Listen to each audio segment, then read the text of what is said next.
Hi! Today we're going to be doing a how-to video on making orange cranberry scones. Now the first thing that I've done is laid out all of our ingredients and the tools that we're going to use. Hi, bud. Okay. The ingredients that we're going to use today are salt, flour, sugar, baking powder, 1 orange, 2 eggs, 1 stick of cold butter, heavy cream, and dried cranberries. So the tools that we're going to use today are a large mixing bowl, a smaller bowl. I have a pastry brush, a rubber spatula, a zester, a pastry cutter, and if you don't have a pastry cutter at home, you can always use 2 knives instead. I have 2 cookie sheets lined with parchment paper and drying racks. So anytime we begin baking, the first thing that we do is preheat our oven. So I've preheated my oven to 385 degrees. The recipe actually calls for 400-degree oven, but a little trick to high altitude baking is to bake at a lower temperature for a little bit longer. So the next step that we're gonna do in making our scones is measure out our dry ingredients. So we're gonna need 2.5 cups of flour, 2 tablespoons of sugar, and 1 tablespoon of baking powder, as well as a 1/4 teaspoon of salt.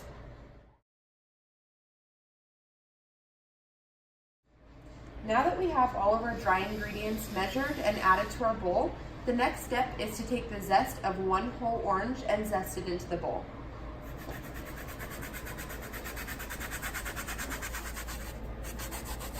Alrighty, so we've just about zested our orange. Make sure you save the orange for later because we're going to use the juice to make a glaze. And now I'm just going to take my rubber spatula and make sure that I get all of the zest that we worked so hard to get off the back of the zester, and just run it a little bit off the front also. So this is what it looks like so far. It's all of our dry ingredients and our orange zest. We're going to go ahead and mix the orange zest into the dry ingredients.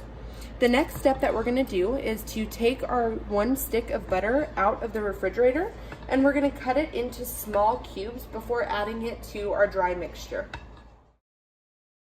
So now that we've gotten our cold butter out of the fridge and cut it into small pieces, we're going to add the pieces of cold butter to our dry mixture.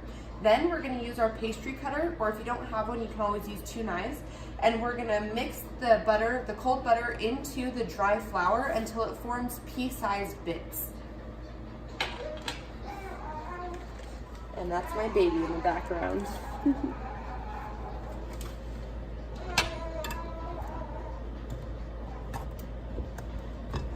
The mixture will look very, very dry.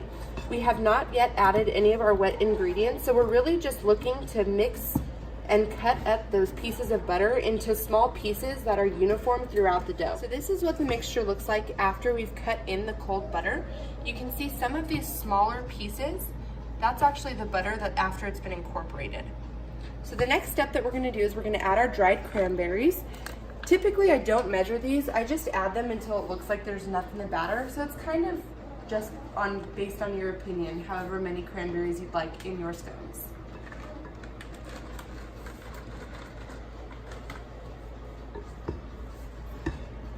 I like to make sure that I get a cranberry basically in every bite, because without the cranberry, there's just not enough flavor. The cranberries add a little bit of tartness and sweetness and a different texture to the scones, so they're super important.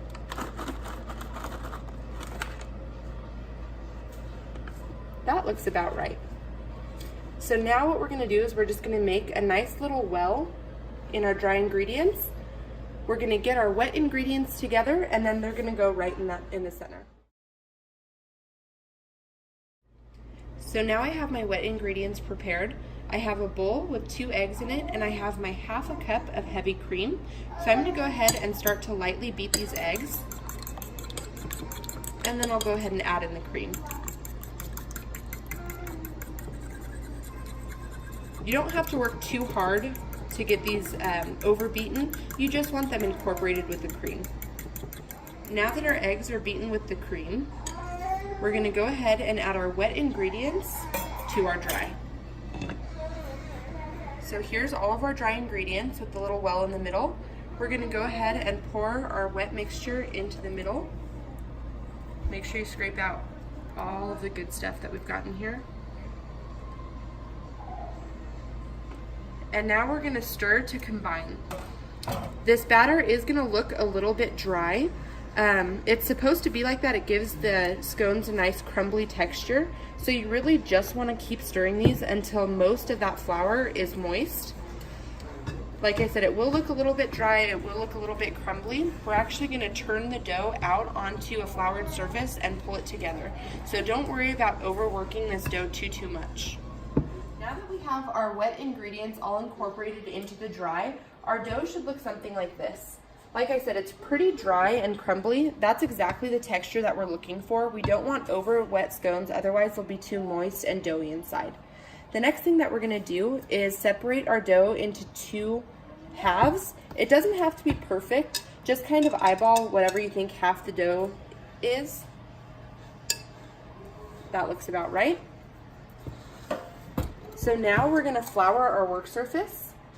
You want a pretty generous amount of flour. Don't worry about drying the dough out more, because really all we're using the work surface for is to pull the dough together into a disc. So now I'm gonna go ahead and grab the first half, plop it in the middle, and the key to getting this into a nice round disc is to use a lot of pressure to pull the dough into a ball. And I'm gonna use the top of my hand to kind of flatten it out, pull it together, flatten it out, and pull it together. We're looking for a disc that's about 3/4 of an inch thick. You wanna make sure your edges are nice and tight, because when we cut this, we don't want it to crumble and fall apart too much.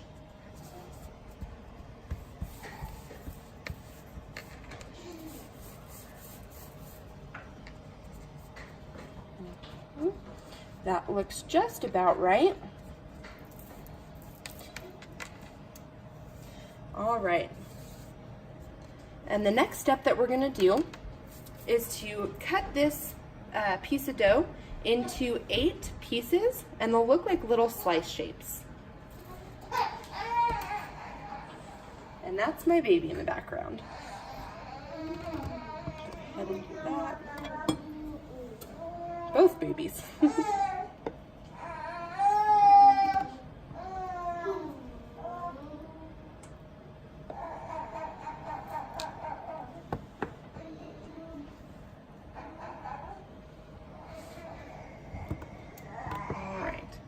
Now that we have our little wedges, all I'm going to do is transfer these wedges onto one of the lined baking trays that we prepared earlier. I'll go ahead and repeat the same process with the other half of the dough and check back when we're all done. Okay, so now that we have our dough separated, pressed out into a disc, and sliced into eighths, the last step we're going to do before our scones go in the oven is give them a little bit of a milk glaze. So I actually have the bowl that we had beaten the eggs and mixed in the heavy cream to. I didn't wash it. It's just a little save some dishes for you. So I'm just going to add in a little bit of half and half into this bowl. I have my little pastry brush here. I'm just going to mix it around. And then I'm just going to take my pastry brush and brush some of this mixture onto the top of each of these scones. So now that we have the scones ready to go in the oven, I have my preheated oven. I'm going to pop the scones in, check back in about 20 minutes. Typically they bake between 20 and 25 minutes, but I check back and you're just looking for a nice golden brown color.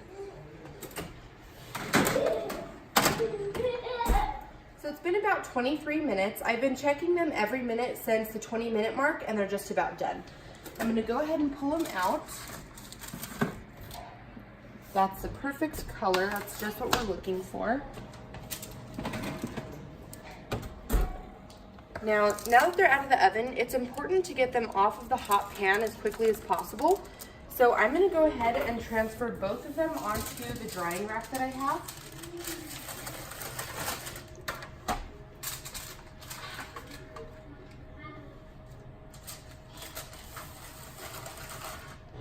Alrighty, so now that our scones are out of the oven, they're nice and golden brown. We're gonna give them a chance to cool. I usually wait about 45 minutes to an hour. We'll come back, make the glaze, go ahead and glaze them, and they'll be all done. Okay, so we've waited about an hour. The scones are nice and cool. We're gonna go ahead and make the glaze. The glaze is optional. You don't have to add it if you don't want to, but I think it adds a little bit more sweetness, especially if you like a dessert that is more sugary. So the glaze is super easy. It's only 2 ingredients. We're gonna use the juice from the orange that we zested earlier and powdered sugar. There's not really an exact recipe for it. It's kind of just by texture. So the way that I do it is add some powdered sugar to a bowl. And it's better to add too much and have a little bit left over than not enough and have to go back and remake it. So I would say that's about 1/3 of a cup of sugar, maybe 1/2 cup of sugar, maybe more.